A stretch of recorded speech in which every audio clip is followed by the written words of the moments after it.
He was a man with many names: Nicholas Rossi, Nicholas Alaverdian, Arthur Knight. In 2020, news spread that he had died of cancer. Obituaries mourned him, tributes poured in. But there was one problem. Nicholas Rossi wasn't dead. Thousands of miles away, in a quiet Scottish hospital, a man lay in a bed connected to a ventilator. He claimed to be an innocent British orphan. But when police looked closer, they found something chilling: tattoos, fingerprints, and a past soaked in accusations of rape and fraud. The fugitive who faked his own death had been hiding in plain sight until now. The obituary was heartfelt. It spoke of a man, Nicholas Alaverdian, who had battled bravely against cancer before succumbing in early 2020. Friends mourned. Tributes poured in online. His story of abuse, resilience, and a life turned tragic was shared by news outlets across the United States. It felt like the end of a complicated life. But 3,500 miles away, in a Scottish hospital ward, a man lay in bed fighting for his life. At least, that's what he told doctors. He said his name was Arthur Knight, an innocent British man who had never set foot in America. He claimed he was the victim of mistaken identity, that a cruel bureaucratic error had tethered his name to a fugitive's crimes. Yet there was something about Arthur that didn't sit right with the medical staff. His thick American accent was out of place. His nervous glances at police officers who walked the hallways felt telling. And then there were the tattoos. Small, distinctive marks that matched photographs of Nicholas Rossi, the very man whose death had been mourned just months earlier. When authorities took his fingerprints, the truth could no longer hide behind hospital sheets. This wasn't an innocent British man. This was Nicholas Rossi, a fugitive accused of sexual assault, fraud, and manipulation, alive, breathing, and cornered. But how had he faked his death so convincingly? And what kind of man could weave such an elaborate lie that even those closest to him believed it? The answers were buried in a tangled web of past crimes, half-truths, and a desperation to escape justice. This was not just a story about a man on the run. This was the unraveling of a master manipulator, a criminal chameleon whose greatest disguise was pretending to be dead. Before the hospital bed and the oxygen mask, before the alias Arthur Knight, Nicholas Rossi was a name that stirred anger, fear, and disbelief across Rhode Island. Born Nicholas Alaverdian, he painted himself as a survivor, an activist who fought against abuse in the foster care system. In interviews, he spoke with conviction about reform and justice, and for a time, people believed him. But beneath the polished speeches and sympathetic headlines lurked a far more sinister reality. In 2008, Rossi was accused of sexually assaulting a former girlfriend in Utah. The charges didn't vanish. They lingered like a shadow he couldn't escape. Over the years, more allegations surfaced: fraud, harassment, and manipulation. To some, he was a relentless advocate. To others, he was a predator hiding behind his own tragic backstory. By 2017, his life had started to unravel. Legal troubles mounted, debts piled up, and his reputation began to crack. Then came the diagnosis he would later use as part of his greatest performance: Hodgkin's lymphoma. He claimed the cancer was aggressive and untreatable. Sympathy flooded in. In February 2020, the story of Nicholas Rossi's death spread like wildfire. A public memorial service was held online. His widow shared heartfelt words. Newspapers carried obituaries filled with sorrow. And just like that, Nicholas Rossi was gone, or so the world thought. Because while Rhode Island mourned, Rossi was already planning his next move. In the months that followed, whispers began to surface. Sightings of a man who looked eerily like him. Rumors that his widow was living with someone new. But no one dared to believe the impossible, that Nicholas Rossi had staged his own death. It was October 2021 when the whispers finally solidified into fact. Across the Atlantic, in a Glasgow hospital, a man named Arthur Knight lay in bed, struggling with what appeared to be severe COVID-19 complications. His face was obscured by a breathing mask. His voice was muffled.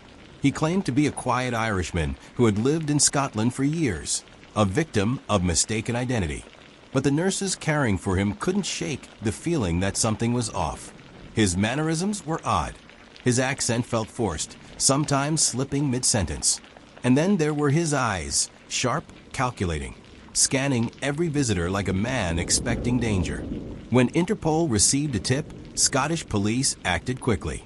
They entered his hospital room with quiet authority, armed with a U.S. extradition request. At his bedside, they confronted him.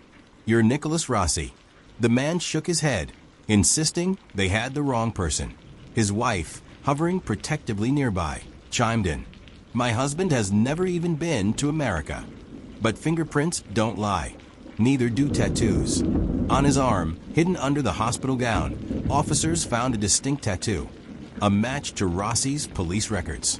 The man in the bed shifted uncomfortably, but still clung to the charade, claiming a doppelganger must be framing him. The hospital became a stage. With cameras and reporters now aware of the bizarre twist, Arthur Knight was wheeled out in full oxygen gear, pleading his innocence to the press in a shaky, theatrical voice. He accused the American government of a conspiracy, calling it a case of identity theft on a global scale. But behind the scenes, prosecutors were already piecing together the truth and preparing to bring a ghost back to life in a courtroom. By the time Nicholas Rossi's alleged identity reached a Scottish courtroom, the case had already become a media circus. The man in the wheelchair arrived draped in an oxygen mask, wearing tailored suits and silk scarves, as though the hearing were a theatrical performance.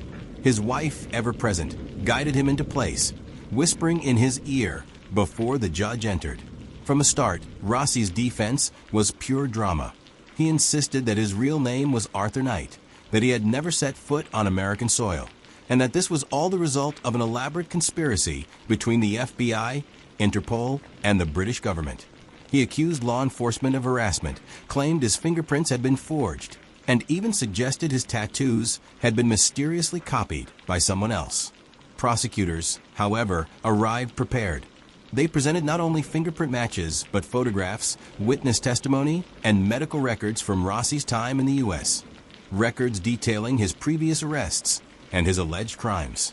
The courtroom grew silent when a U.S. detective took the stand, describing the sexual assault charges Rossi faced in Utah and his long history of evading justice. But Rossi refused to break character. At one point, he clutched his chest dramatically, claiming his heart couldn't take the stress. The judge called a recess, and reporters scribbled furiously, knowing this was the kind of bizarre twist that would make headlines. Behind all the theatrics, the reality was grim. This wasn't just about identity. It was about a man accused of preying on vulnerable women, now fighting tooth and nail to avoid extradition. The legal battle was only beginning, but the facade was cracking, and the truth was closing in. The turning point came when forensic experts dismantled Nicholas Rossi's claims piece by piece. Medical records from the U.S. were matched with Scottish hospital records, down to the same surgical scars and rare health conditions. The fingerprints, which he had called fake, were re-examined by an independent expert, who testified they were a 100% match to Nicholas Alaverdian, also known as Nicholas Rossi. The courtroom atmosphere grew heavier with each session. The judge, initially patient, began to show visible frustration at Rossi's constant interruptions and grand declarations. The public gallery, packed with reporters, law students, and curious onlookers, watched as his once confident performance started to falter. Outside the courthouse, media coverage intensified. News outlets replayed footage of Rossi's lavish past life in the U.S., interviews with his alleged victims, and clips of his bizarre hospital bed denials. Social media exploded with debates. Was this man a master manipulator, or was there truly a conspiracy against him? Behind the scenes, prosecutors in Utah prepared for his arrival, should extradition be approved. Witnesses were contacted, old case files reopened, and the public was reminded of the seriousness of the charges: sexual assault, domestic violence, and fraud. For Rossi, the escape routes were dwindling. When the judge announced that the court would deliver its decision in the coming weeks, a tense silence filled the room. Rossi sat back in his wheelchair, eyes darting, perhaps realizing for the first time that the performance was almost over. and the next act would take place in an American courtroom. The day of the verdict was cold and gray, the kind of weather that seemed to mirror the tension inside the courtroom. Every seat was filled, journalists clutching notepads, cameras waiting to flash, and members of the public eager to witness the conclusion of this bizarre saga. Nicholas Rossi was wheeled in wearing a crisp white shirt and dark blazer, his oxygen mask firmly in place. His eyes scanned the room, lingering on the press gallery, as though trying to gauge the public mood one last time. When the judge entered, silence fell. The ruling was clear and deliberate. The court had determined that Nicholas Rossi was indeed the man wanted in the United States.